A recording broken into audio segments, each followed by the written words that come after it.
Hello and welcome back.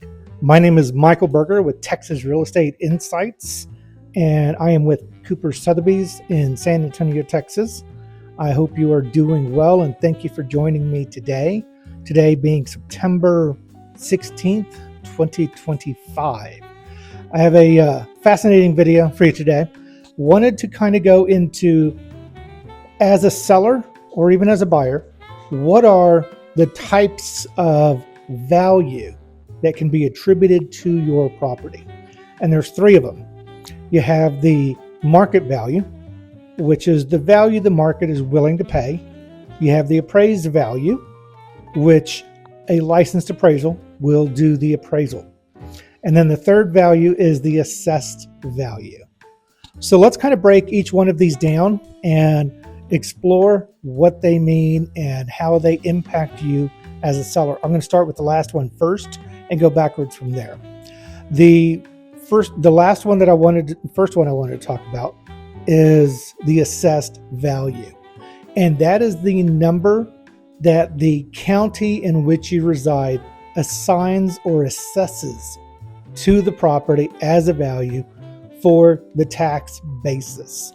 Bexar County, where I am, but I know throughout Texas, that the county assigns a value to the property, and based on that value, then the percentages, whether it's school, city, county, schools, roads, hospitals, all of those things have their percentage associated with the taxation, and the county will assess the value of the property, and they come up with that two or three different ways. The first way, when you purchase a property, they're going to assess it for your purchase price, probably. And the reason I say that is because you are establishing the value of the property. You're telling the world at large, I bought this property for $435,000, therefore it is worth that. And so the county will probably come in and they will assess the value of the property at $435,000. If you own the property for a number of years and go down and start pulling permits to make improvements to the property, say you add a new master bedroom with an ensuite, you increase the square footage, you go through the permitting process and things like that, the county will see the improvements that you're making to the property based on the permits that you pull and the description of work, and they will reassess your property based on the improvements that you make.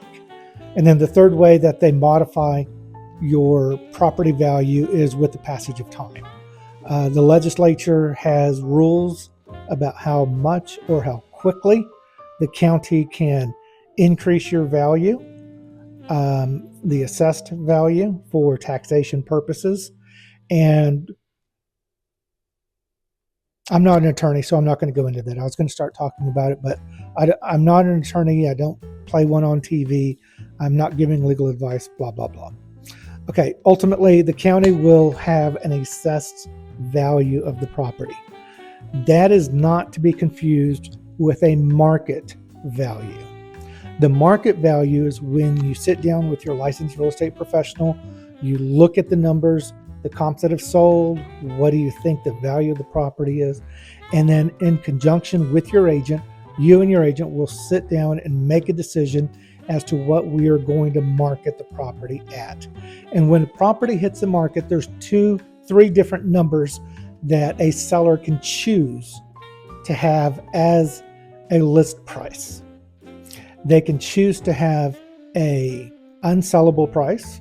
They can list it way over. The market's not going to respond. It is not going to sell. That is an unsellable price for a list price. The second one they can have is a marketing price. Sellers can say, okay, well, let's squeeze in an extra 7% in what we think the market value is so that we have room for negotiation, things like that. And that's probably a decent place to be, is the marketing value of the property, the marketing price for a list price. The third price, depending on your sense of urgency, is you can list the property with your real estate agent at a sellable price. A sellable price will generally, if it is accurate and the property is in a condition that reflects the pricing in the listing, will probably and should receive and go under contract within 30 days. So there's the three values that can be assigned to a property in a listing, and it's the unsellable price, the marketable price, and then the sellable price. None of those really come into play in determining what the market value of the property is. The market will decide that themselves. The only people who will not decide the actual true value of the property, the market value, will be the seller and the agent. They have to put it out there, they have to test the waters, and they have to see what the market response is. And that market response is based on everything under the sun, ranging from the condition of the property, the list price, all the way to economic, political factors. People's emotions get involved, and they may or may not decide that the value is there if they're worried about tomorrow. Okay, so I talked about listing price, but the market value only can come from the market itself. And the market will talk to you when you put your property on the market in 2 or 3 different ways. The market will talk to you by looking at it, seeing it online, going to see it, and writing an offer. That's probably based on listing it at a sellable price, and no harm done. Everything's good. The other way that a market can talk to you is about the pricing being too high, whether it's hovering in that marketable price or the unsellable price. You can tell when you have buyers coming to see the property. In the first 2-3 weeks, you have 10, 15 showings, and you don't receive an offer. Well, that says something. People are coming in, they're seeing it, but they're not seeing the value. The other way they can talk to a seller is by not even coming to see it. The property's on the market for 2-3 weeks. You have 1 showing. The public is seeing it online, and they're not seeing the value based on the photos or the description or something like that. They're not seeing it to the extent that they're not even getting in the car and coming to see it. So that's the second way they can talk to you. So when you take those into consideration, it's important for a seller to listen to the market if they're trying to reach the sellable price, the price that will put it under contract. Now, the reason I kind of went first and last is because I want everybody to understand the idea of marketable price and market price, because a buyer may come in and say, okay, I see the market value. I'm going to go ahead and make an offer. We're going to execute a contract, and things are going to go swimmingly. But you have the third valuation that comes in that is going to severely impact whether or not that property can close. If the buyer is getting a loan, you're going to have an appraised value. And that appraisal is done after the buyer puts it under contract. They probably will go through their option period prior to asking for the lender to send the appraiser. The appraiser can only go out there under the instruction of the lender. The buyer cannot hire the appraiser. The lender has to. Okay, so with that said, the third value is the appraised value. So you might have a property that you think is worth $800. A buyer comes in and says, I am the market and I think it's worth $800 also.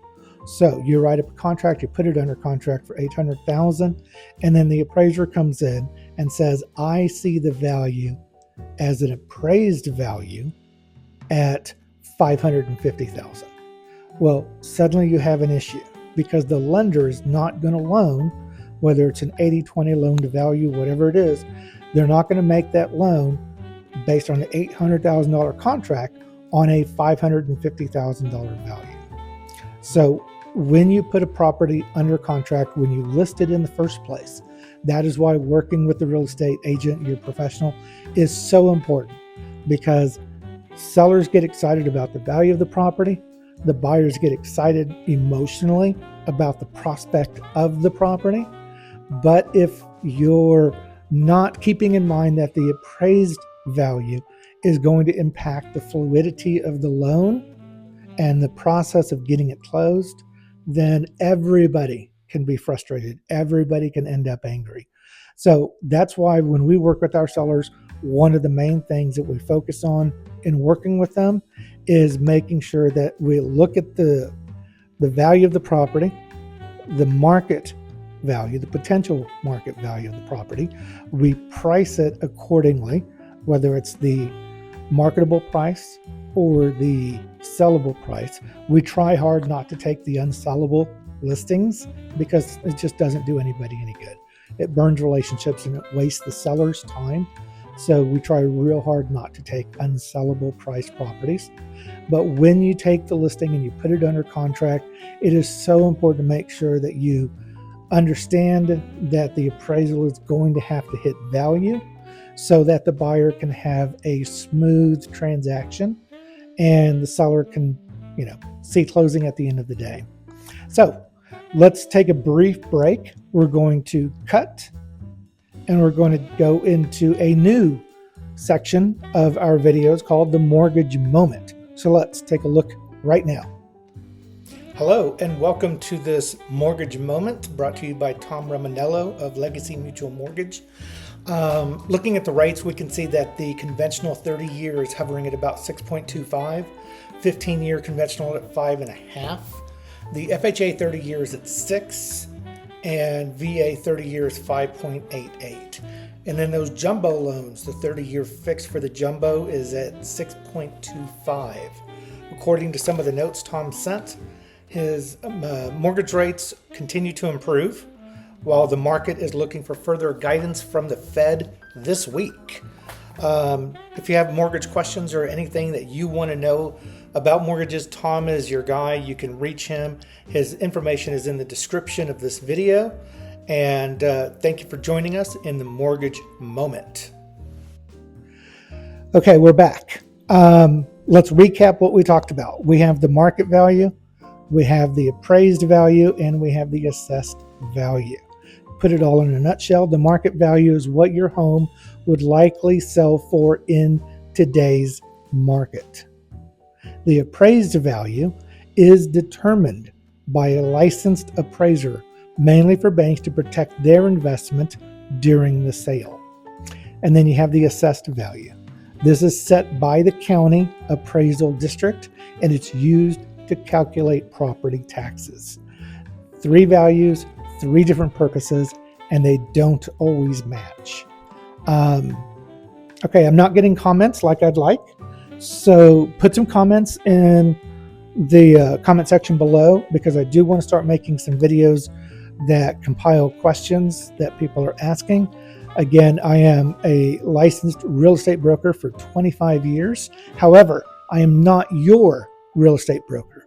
So reach out, ask me questions. I'm happy to answer them and give you insight as to my experience, what the market is doing, things like that. And I hope to make videos answering all the questions down the road.